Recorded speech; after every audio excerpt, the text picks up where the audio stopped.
Square root and cube root का part 13 है। इसमें जो प्रॉब्लम है तुम लोग इससे पहले बना चुके हो इस टाइप का। वह लघुत्तम संख्या ज्ञात करे। पहला क्वेश्चन, वह लघुत्तम संख्या, लघु मतलब छोटा, तम लगा दिए तो सबसे छोटा बतलाया है ना। तो वह सबसे छोटी संख्या ज्ञात करे जिसको 1029 में गुना करने पर प्राप्त गुणनफल पूर्ण घन हो। एक बार और एक दूसरा उदाहरण से समझ लो। जैसे मान लो 441 है तो कहेगा वह, या चलो इससे भी छोटा कर देते हैं, 50 है।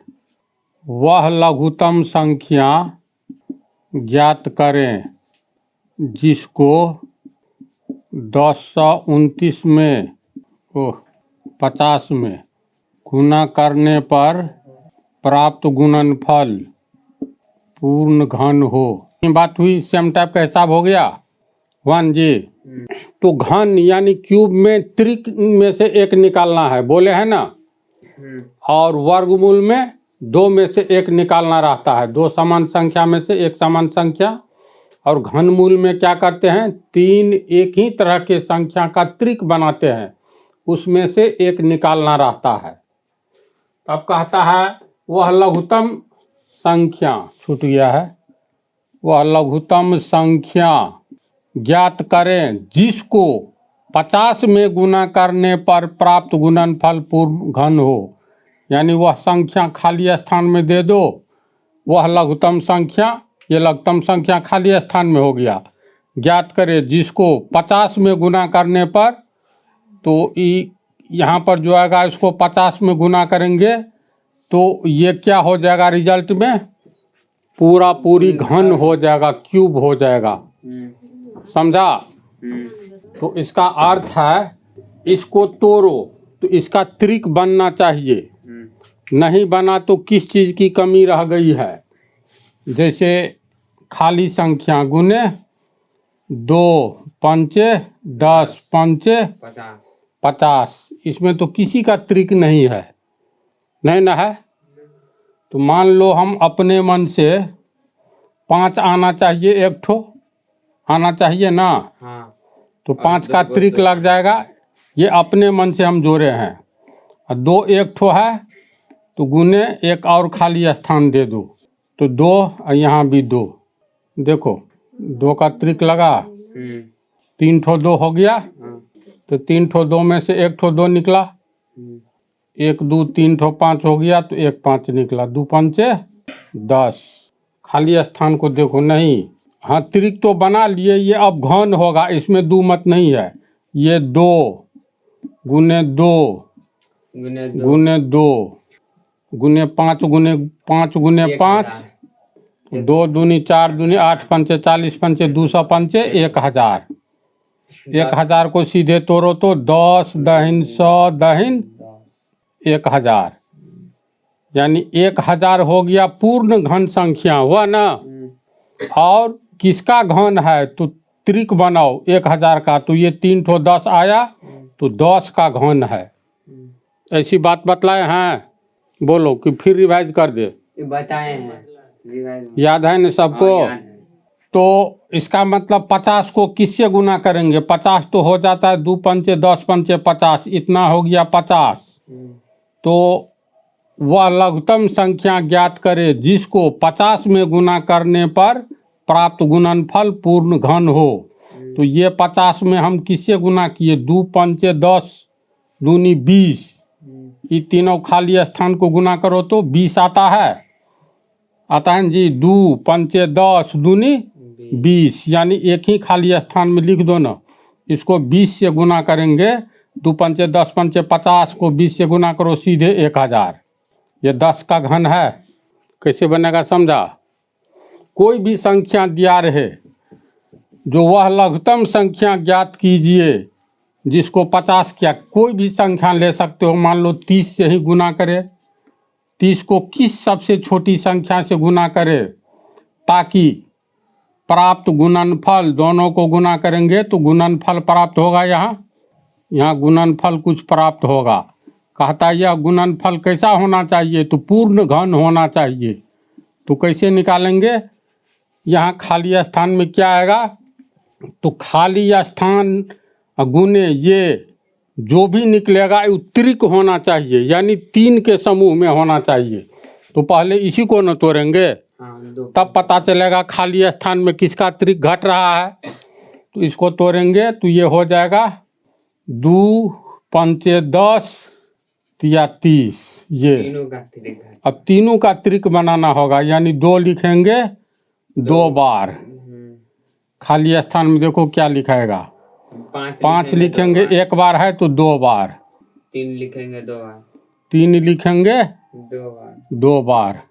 यानी खाली स्थान में वह लघुत्तम संख्या ज्ञात करें जिसको 30 में गुना करने पर प्राप्त गुणनफल पूर्ण घन हो। तो ये खाली स्थान में इतना देना होगा, ये है कितना के बराबर, 2 दूनी 4 पंचे 20, पंचे 100 तिया 300 तिया 900, यानी 900 वह सबसे छोटी संख्या होगी जिसको 30 में गुना करेंगे तो 9 तिया 27 पर 3 जीरो गुणनफल आएगा। इसको तोड़ोगे ना तो यही त्रिक बनेगा, एक ठो 2 निकालो, एक ठो 5 निकालो, एक ठो 3 निकालो, इसका घन होगा 27,000। 2 पंचे 10 तिया 30, 30 को 3 बार गुना करो तो 27,000 होता है, हो जाएगा। 3 तिया 9 तिया 27 पर 1 2 3 जीरो। तो इस टाइप का हिसाब कैसे बनेगा, समझा? हाँ। नहीं समझा तो अभी टाइम है, पूछ लो, फिर आगे बढ़ जाएंगे। समझ तू लोग समझा? तो इसमें बोलो, वह लघुत्तम संख्या ज्ञात करे जिसको कितना से गुना करेंगे, 1029 में गुना करेंगे तो प्राप्त गुणनफल क्या होना चाहिए, पूर्ण घन होना चाहिए। तो मान लो खाली स्थान में कोई संख्या आने जा रहा है, उससे गुना करेंगे, तो उससे जो गुना करेंगे किसको, तो 1029 को, पहले 1029 को तोड़ देंगे तो जो रिजल्ट प्राप्त होगा पूर्ण घन संख्या होगा। तो पहले इसमें प्राप्त होगा तब ना, क्योंकि घन है तो घन में त्रिक होता है 3 का समूह, वर्गमूल में रूट में से 2 ठो मिलता है तो 1 ठो बाहर कर लेते हैं, रूट भगा देते हैं। तो घन में क्या करेंगे, त्रिक बनाएंगे, एक ही अंक का 3 ठो, और उस 3 में से रूट में से 1 ठो खींच लेंगे, है ना। तो इसको चलो खाली स्थान ही रहेगा, इसको तोड़ेंगे तो 1029 का अभाज्य गुणनखंड हमेशा निकालना है। अभाज्य गुणनखंड यानी अभाज्य संख्या के रूप में गुणनखंड, इसमें 3 से भाग लगेगा, लग जाएगा। 3 तिया 9, 1 3 चौका 12, 3 तिया 9, 7 चौका 28, शेष बच गया 6 पर 3, 7 9 63, 7, यानी यहाँ पर आया 3 गुने 7 गुने 7 गुने 7।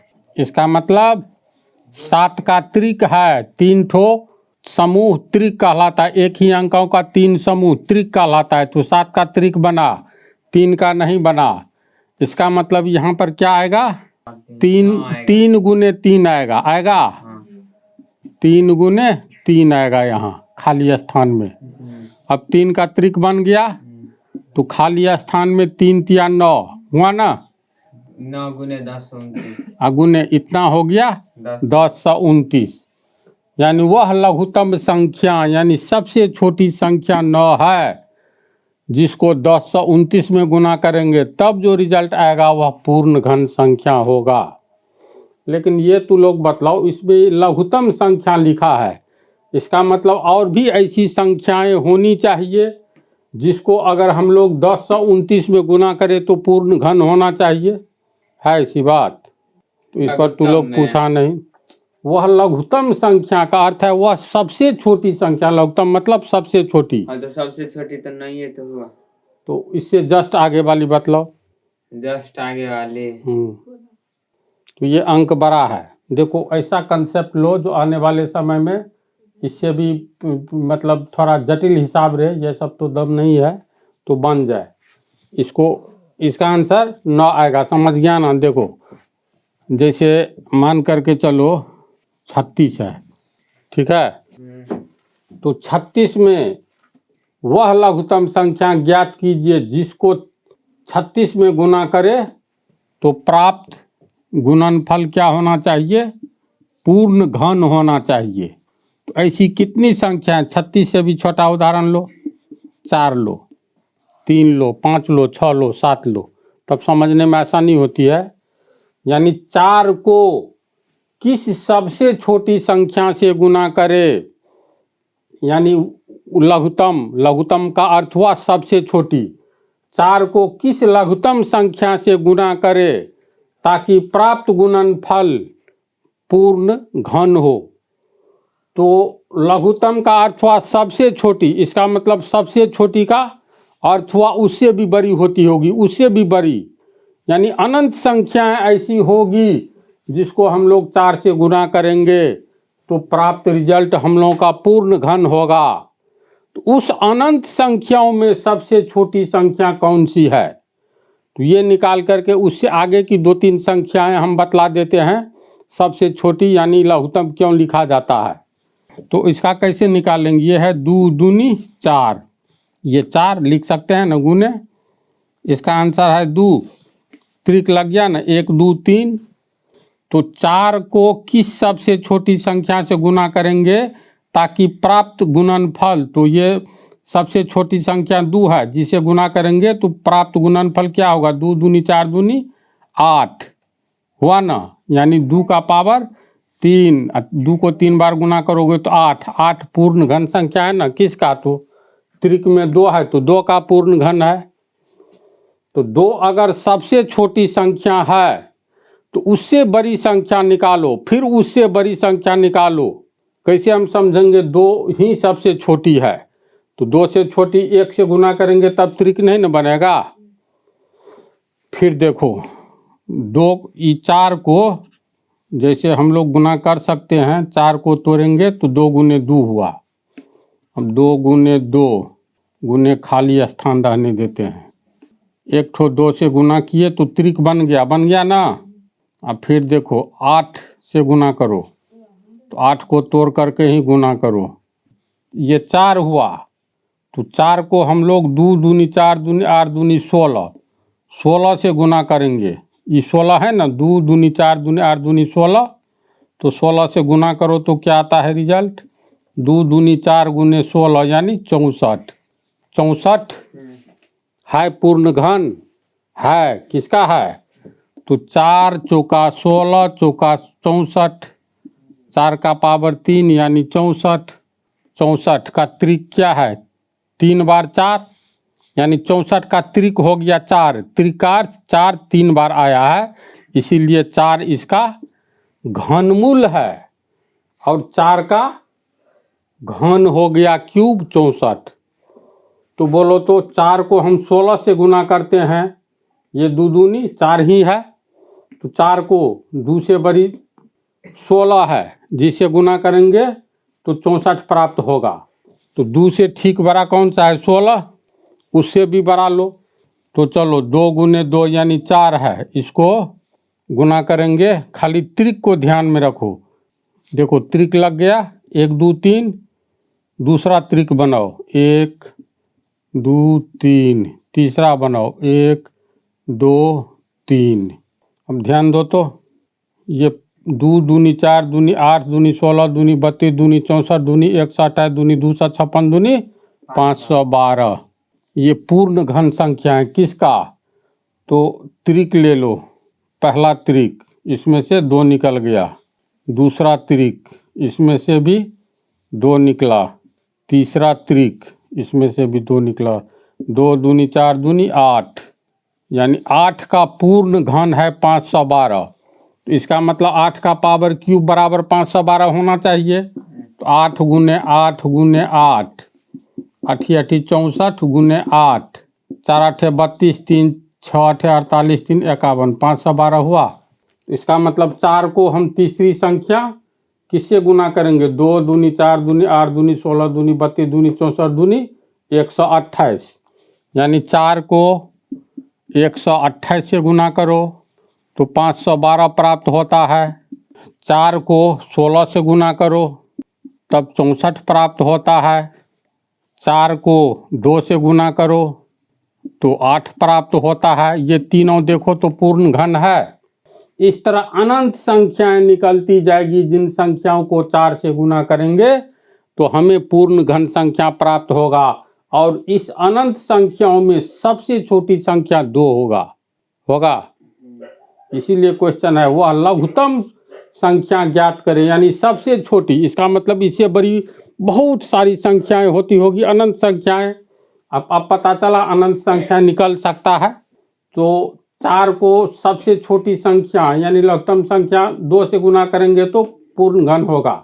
अब बतलाओ आगे, 4 को किस सबसे बड़ी संख्या से गुना करें ताकि सबसे बड़ा पूर्ण घन प्राप्त हो? लगाओ दिमाग। 4 को सबसे बड़ा पूर्ण घन 4 को किस संख्या, वो तो पते नहीं चलेगा। अनंत है ना, इसी बात।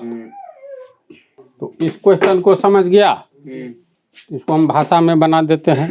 क्वेश्चन नंबर 2 है, वह लघुत्तम पूर्णांक ज्ञात करे। पूर्णांक पूर्ण जोड़ अंक, पूरा पूरी अंक, यानी वह लघुत्तम पूर्णांक ज्ञात करे, यानी सबसे छोटा पूर्णांक ज्ञात करे जिसे 432 में भाग देने पर प्राप्त भागफल पूर्ण घन हो। समझ रहा है? इसको तो लोग इसको उतार लो, और फिर इसमें भी थोड़ा सा अलग से बतला देते हैं, तब ये इजी हो जाएगा। और इस टाइप का हिसाब देखो, दूसरा हिसाब जैसे इसके बदला में हम दे रहे हैं दूसरा सेम हिसाब है। देखो तो डाटा चेंज है, ध्यान दो। वह लघुत्तम पूर्णांक ज्ञात करे जिसे 2 से भाग देने पर प्राप्त भागफल पूर्ण घन हो। नहीं, थोड़ा अंतर आ गया। वह लघुत्तम पूर्णांक ज्ञात करे जिसे 432 में भाग देने पर, जिसे 54 में अब हूबहू मिल गया। देखो तो, वह लघुत्तम पूर्णांक ज्ञात करें जिसे 54 में भाग देने पर प्राप्त भागफल पूर्ण घन हो। वह लघुत्तम पूर्णांक ज्ञात करे जिसे 432 में भाग देने पर प्राप्त भागफल पूर्ण घन हो। एक ही टाइप का हिसाब है, तो छोटा उदाहरण समझोगे ना तब अच्छा से समझ जाओगे। तो वह लघुत्तम यानी सबसे छोटा पूर्ण अंक यानी पूर्णांक ज्ञात करे जिसे 54 में भाग देंगे तो प्राप्त भागफल पूर्ण घन होना चाहिए। तो मान लो ऐसी संख्या 54 में भाग देना है तो 54 ऊपर लिखेंगे, भाग का अर्थ बट्टा होता है। या मान लो चलो भाग इससे भाग दिए तो रिजल्ट आएगा तो क्या होना चाहिए, मतलब 54 में ये खाली स्थान में जिस संख्या से भाग देंगे तो रिजल्ट पूर्ण घन होना चाहिए। अब पूर्ण घन क्या होगा निकलने पर पता चलेगा ना। तो इसको हम लोग कैसे तोड़ेंगे, यहाँ पर मान लो 5 आएगा कि 4 आएगा तो नीचे में 1 छुपा रहेगा, तो ये गुना में बदलेंगे तो 54 गुने इसके नीचे में 1 है, तो 1 ऊपर चला गया नीचे वाला खाली स्थान। तो वास्तव में ये भागा का अर्थ होता है डिवाइड। इससे खाली स्थान में जो आएगा 54 का 54, खाली स्थान में लिखना है किससे भाग देंगे ताकि प्राप्त रिजल्ट पूर्ण घन हो। इतनी बात को समझा। तो ऊपर वाला को तोड़ो, त्रिक के अलावा जो एक्स्ट्रा बचेगा, जैसे 54 को तोड़ेंगे तो 2 से भाग लगेगा, 27 दूनी 54, 2 गुने 27, 27 3 तिया 9 तिया 27, यानी 3 तिया 9 तिया 27। देखो 54 हुआ, 2 तिया 6 तिया 18 तिया 54 हो गया। बट्टा में किससे भाग देंगे तो ये पूर्ण घन होगा। तो त्रिक के अलावा कौन है, जैसे 3 त्रिक है, इसमें से ये फालतू है ना, अगर इसको हटा ले तो इसका मतलब ये 3 त्रिक, 3 तिया 9 तिया 27, 3 का क्यूब बराबर 27, 3 का घन 27 हो गया, पूर्ण घन संख्या हुआ 27। तो इसका मतलब इसी दूसरे जो त्रिक में नहीं है शामिल, ये त्रिक में शामिल नहीं है तो उसी से भाग दे दो। तो 2 2 कट गया, क्या बच गया, 3 तिया 9 तिया 27 बराबर पूर्ण घन संख्या। 27 है पूर्ण घन संख्या, 3 का पावर 3, 3 का क्यूब 3, तो क्यूब को ही पूर्ण घन कहते हैं।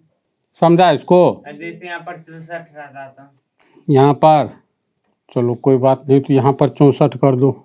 चलो अब 64 से भाग दिए तो चलो 64, यहीं से आओ, यहाँ से समझ जाओगे ना।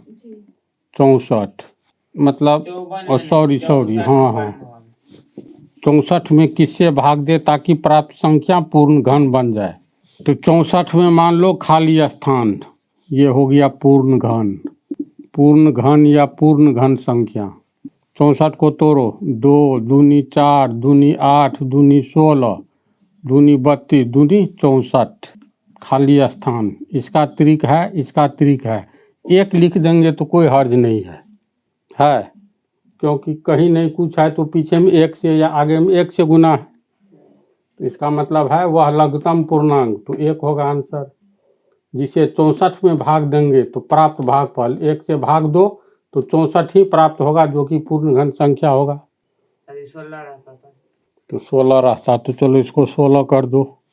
16 को तोड़ेंगे, 2 दूनी 4 दूनी 8 दूनी 16, यही खेला खत्म है। देखो तो त्रिक के बाहर कौन है, 2, तो 2 से भाग लगेगा। और कुछ पूछना है? तो हिसाब बन गया।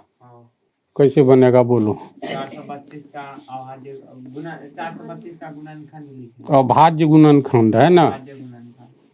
तो 432 का अभाज्य गुणनखंड, 2 से भाग लगेगा तो 216, 216 में 2 से भाग दोगे 108, 108 में 2 से भाग दोगे 54, 54 में 2 से भाग दोगे 27, में 3 से भाग दोगे तो 9, में 3 से भाग दोगे तो 3।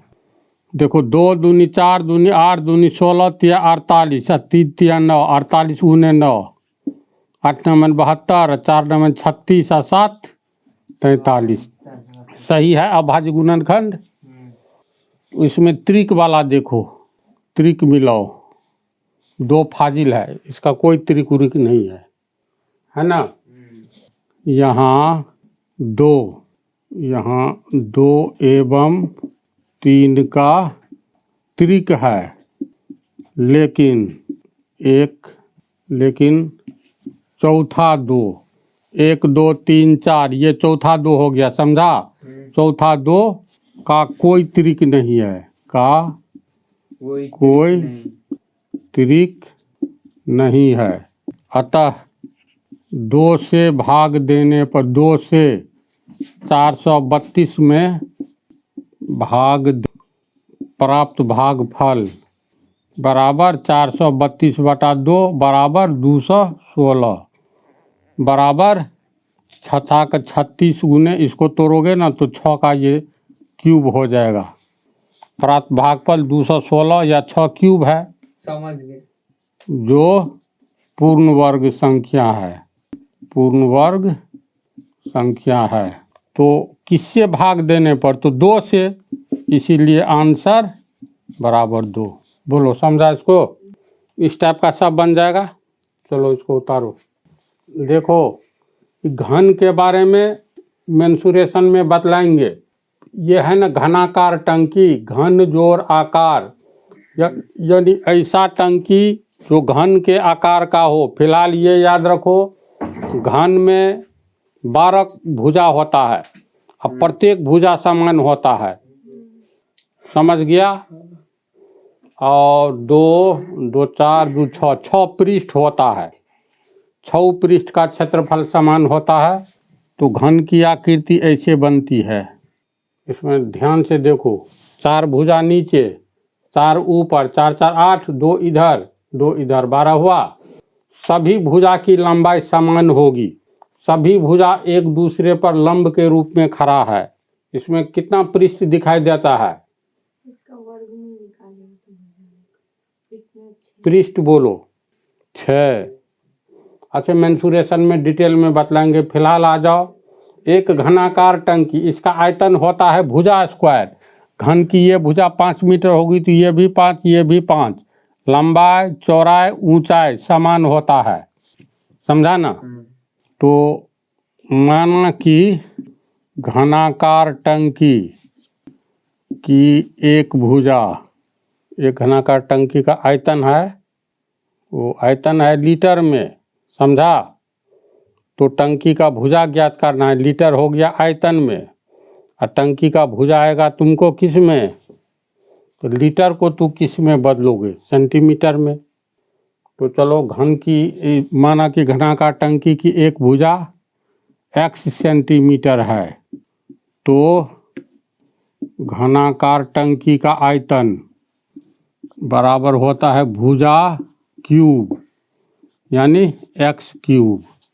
प्रश्न से आयतन बराबर दिया हुआ है ना, आयतन कितना है 1331 लीटर, यानी आयतन हो गया तुमको x क्यूब, सेंटीमीटर में माने हैं तो x क्यूब, सेंटीमीटर को 3 बार गुना करोगे तो घन सेंटीमीटर, घन cm, समझा। x क्यूब घन सेंटीमीटर बराबर 1331 लीटर। चलो 1 लीटर बराबर कितना होता है, 1 लीटर बराबर 1000 घन cm। तो कितना लीटर को बदलना है, इसीलिए 1331 लीटर बराबर 1331 गुने 1000 यानी 3 शून्य बैठ जाएगा, इतना घन सेंटीमीटर। अब इसमें मान बैठा दो, x क्यूब घन सेंटीमीटर बराबर इतना 1331 पर 3 जीरो है ना, तो इसको 1000 अलग कर लो, बात हुआ बराबर है। घन cm दोनों ओर बराबर के पहले भी घन cm गुना में है, आगे भी गुना में है, तो ये घन cm बटा में जाएगा तो दोनों घन cm कट जाएगा। तो और x क्यूब बराबर 1331 गुने 1000 और x क्यूब बराबर 1331 को तोड़ोगे ना तो ये वास्तव में कितना आएगा, 441 को 21 से गुना करेंगे। 31 को कैसे तोड़ोगे, तो 1331 का अभाज्य गुणनखंड निकालो, बोलो किससे भाग लगेगा। 1331 में 11 से भाग दोगे 121, इसमें 11 से भाग दोगे तो फिर 11, 3 ठो 11 आया, तो 1331 के लिए 11 का त्रिक बना, 11 गुने 11 गुने 11, 1000, 3 ठो सोना है तो 3 ठो 10 से गुना होगा ना।